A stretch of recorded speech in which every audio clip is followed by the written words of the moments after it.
Otherwise my cat will bother us.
Let me know if you need me to quiet the cat, because I think his food is on the not down.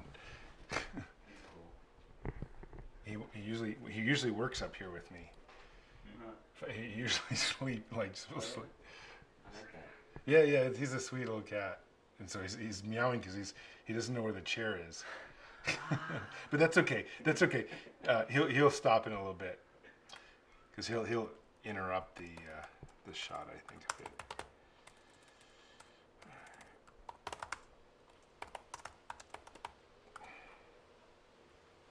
So let me know what you're up to, and Start talking? yeah. Do I talk to you or to the camera? To me. Sure. And you just want to ask me questions? I'll be happy to answer. Yeah. So yeah, what explain what you're doing on your computer, and putting in context the Indiegogo campaign. That's the point. Sure. Well, I'm updating my Indigo campaign for the Immortality Bus, the 40-foot. Let's do it again, and you look at me. Oh, okay. Look at you. Yeah. And look at you the whole time, or go back and forth. Oh yeah, back and forth if you want. Okay, just like it's casual. Naturally. Sure. If you are working, you are. Sure. It's really natural, organic, so it's nice. Well, I'm updating my Indigo campaign for the Immortality Bus, which is a 40-foot coffin that's going to be rolling across the country, and is supposed to be a symbol of resistance, of activism against aging and death. We live in a world where science can do miracles, and one of the miracles it's going to do hopefully very soon, next 20 or 30 years, is conquer aging and conquer human mortality. And I have a campaign that is hopefully going to raise enough money so I can buy this bus, turn it into a coffin, and roll down all the American highways, and that'll be my presidential campaign tour. And so, what is your goal with this campaign?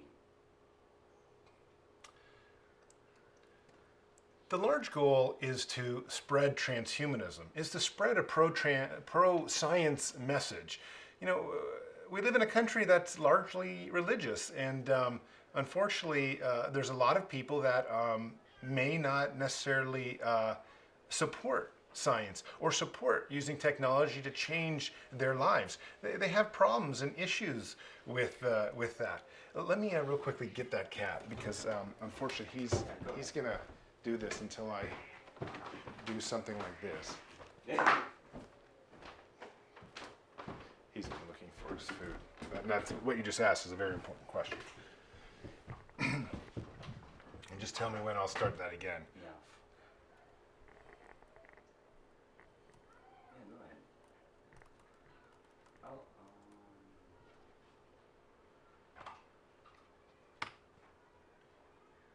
So what is your goal with this campaign?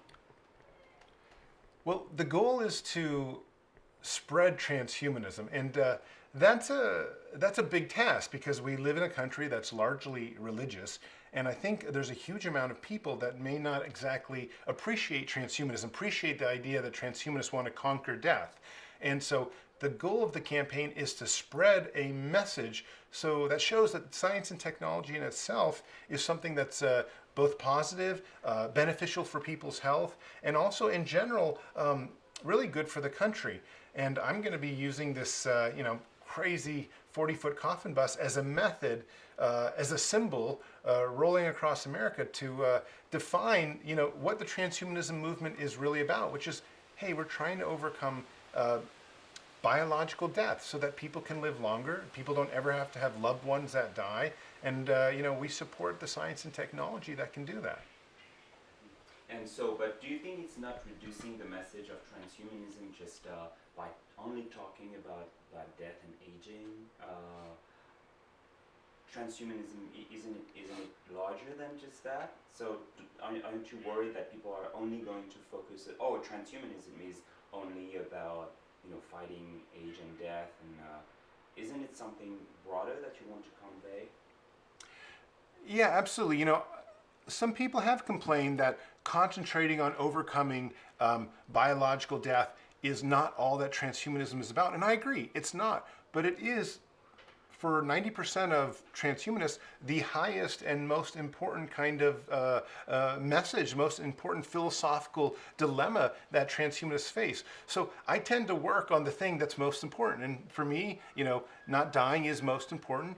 Later, we'll be able to do all the other incredible things, uploading ourselves into machines, exoskeleton suits so that we can all climb Mount Everest, bionic hearts so we can completely, be able to hold our breath, underwater for, an hour at a time. Those are other transhumanist things that I love and I very much support. But for me, not dying is the most important goal right now. And it's what I've decided to dedicate, a solid 80-90% of my campaign to. Maybe in 2024, when we've had a better chance of conquering death, we can start worrying about some of the other more fun things, because it is fun, driverless cars, this idea of space travel and, becoming cyborgs and merging with machines. I mean, that's transhumanism and I love it. But it's no use if we're all going to die, so we have to conquer death first. And so, how do you see these bus doing, working for you? How do you just... Sure. Are the noise levels okay for you? Yeah, right? Okay. I mean, it's okay for you. Yeah. So, how do you envision this tour? Just share your dream with me. What do you dream of with this bus tour, and what are your expectations? Well, first off, it's a wild endeavor. I'm well aware of that, and some people have said, well, it's sort of beneath a presidential candidate to do something that they almost consider eccentric. And yes, it is a little bit of eccentric, but my presidential candidacy isn't going to win, and the Transhumanist Party isn't going to be elected as the next party to run America, at least not in 2016. So what we're trying to do is spread a message as broadly as possible about a pro-science message that can actually reach the country. And to do that, we're using a giant coffin bus.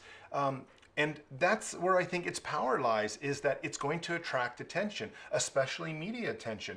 And this is very important because in an age where social media runs so many lives, in an age where we're all interconnected to our telephones, you need to be able to maximize your media exposure. And that's where I think the Coffin Bus will be most successful. We will have television covering. We will have journalists that want to embed and ride with us on the bus. We're going to have people that aren't transhumanists come to see us just because they want to say, wow, well, what's this crazy party and this crazy guy doing driving this bus around?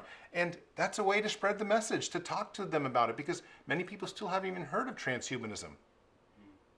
And so, but how do you see the bus, for example, tell me about how you see the tour, where to go, little village, convention centers, big town, what kind of people you want to attract or to reach out to, how you would interact with them. So I want to see what you have in mind. Sure.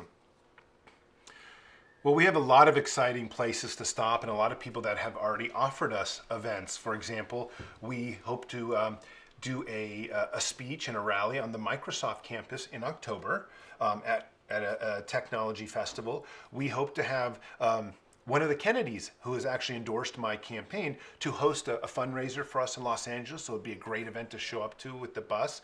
We hope to give speeches at some life extension communities in Arizona, maybe to visit a cryonics facility and tour it. And we also hope to do things like we have some crazy things planned. We're going to go to the Mississippi River and we're going to protest the pollution that's being put into one of the great waterways of America. So it's not only about transhumanism, it's also a bus of activism, especially for youth and the millennial generation, younger people that are fed up with the way the country has been run for the last 50 years. They're fed up with only a two-party system. They're fed up with politics not really making the world a better place. So we're going to try to tell them we can do a better job, and the bus is a vehicle to raise awareness, to believe that we can do a better job. Mm-hmm. Yeah. And do you have,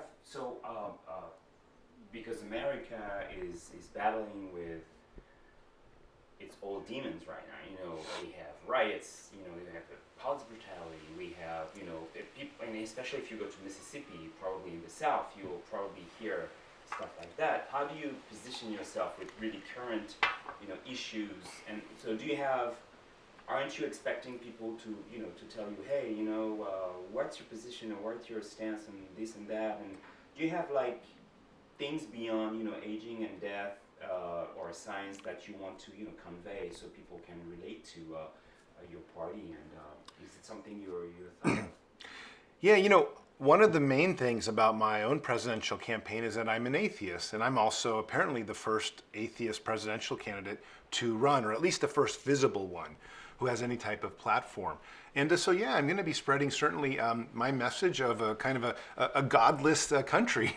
This version that instead of relying so much on religion, because, right now we have 535 U.S. Congresspeople, our president, and the Supreme Court members, 100% of U.S. government essentially is religious.